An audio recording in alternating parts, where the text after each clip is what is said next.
What's up, Jeremy here, and today we're going to be taking a look at one of my all-time favorite lenses, the Leica 35mm pre-aspherical Summilux.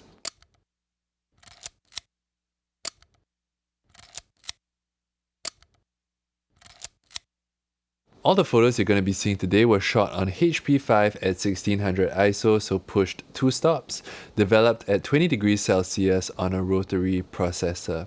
So there are a few things that makes this lens really special, and first off is its size. It's a really tiny lens, one of Leica's smallest lenses, and if you compare it to other lenses, like the Leica 35mm aspherical Summilux, you'll see that it's quite a bit smaller, and the reason for that is its really simple optical design. If you take a look at the optical design of this lens, you'll notice that it actually very closely resembles the optical design of the V4 summicron, and that's a 35mm lens by Leica as well.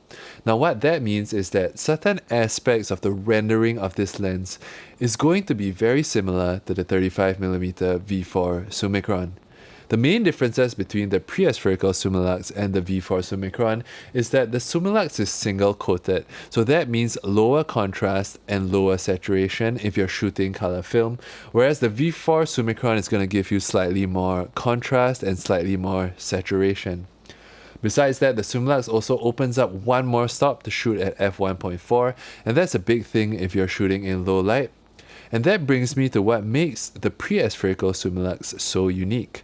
And that is because it shares the optical design with the V4 summicron, you're essentially getting two lenses in one. From f2 to f16, you're getting the sharp, three-dimensional rendering similar to a V4 summicron, but you have the extra option of opening up that aperture by one full stop, getting extra light, and introducing a whole ton of character. And that's what this lens is really about. It's about character. This lens, being such an old optical design, has many optical imperfections, but to me, that's what makes this lens really, really special. When shot wide open at f1.4, you're going to see a ton of flare and a lot of softness and a loss of contrast.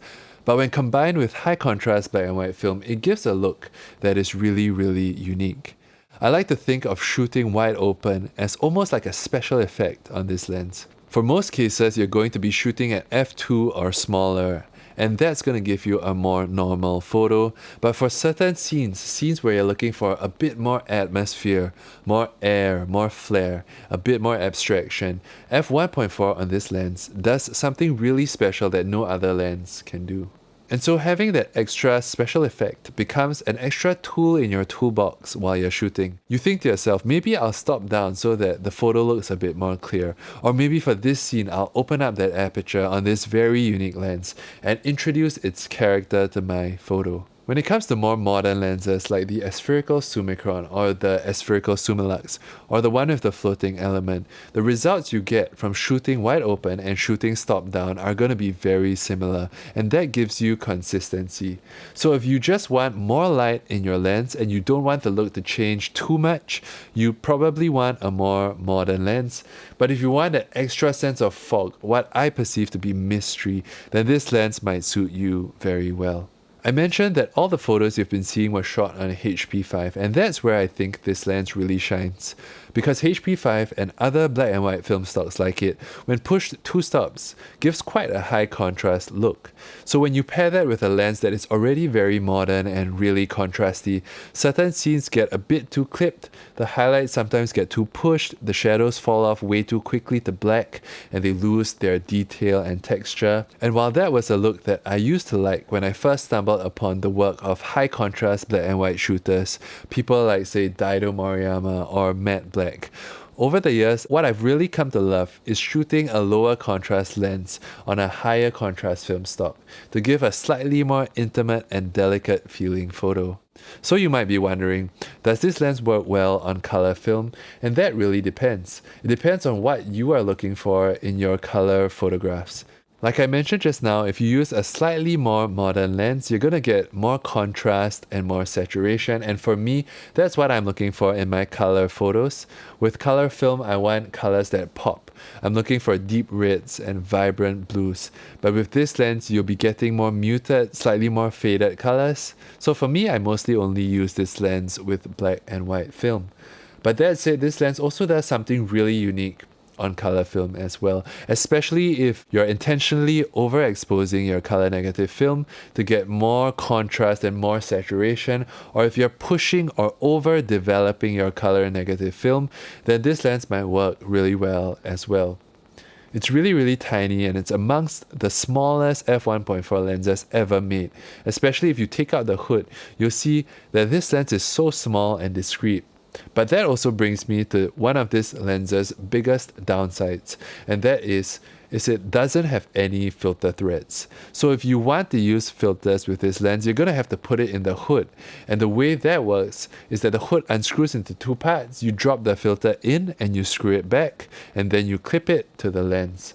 And the reason why this is a downside is because ergonomically, the hood makes changing the aperture really difficult. Because what happens is sometimes when you're shooting, you're in the middle of the moment, you're about to take the photo, and you need to quickly adjust your aperture. Because the hood rotates freely on the front of the lens, the tab on the hood can get lined up with the tab on the aperture ring, and it makes it very difficult to adjust the aperture ring.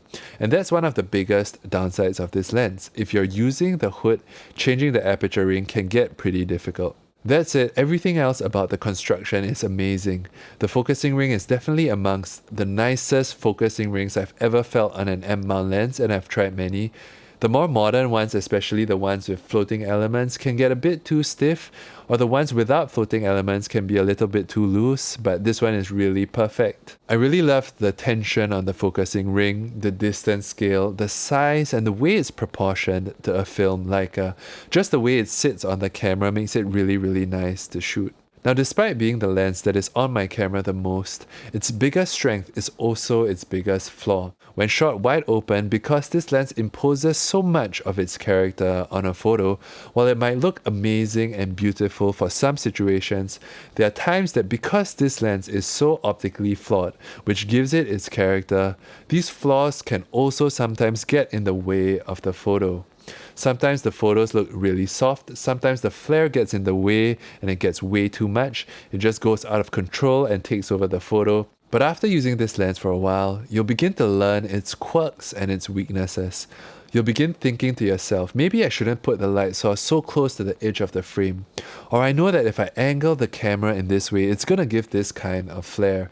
And those are the things that you eventually learn to control and you learn to use as your tool. But that said, this is hands down by far my favorite lens to shoot on black and white film, and that's because of what I'm looking for in a lens. In general, I don't really tend towards very modern lenses, and that's because of what I'm trying to get.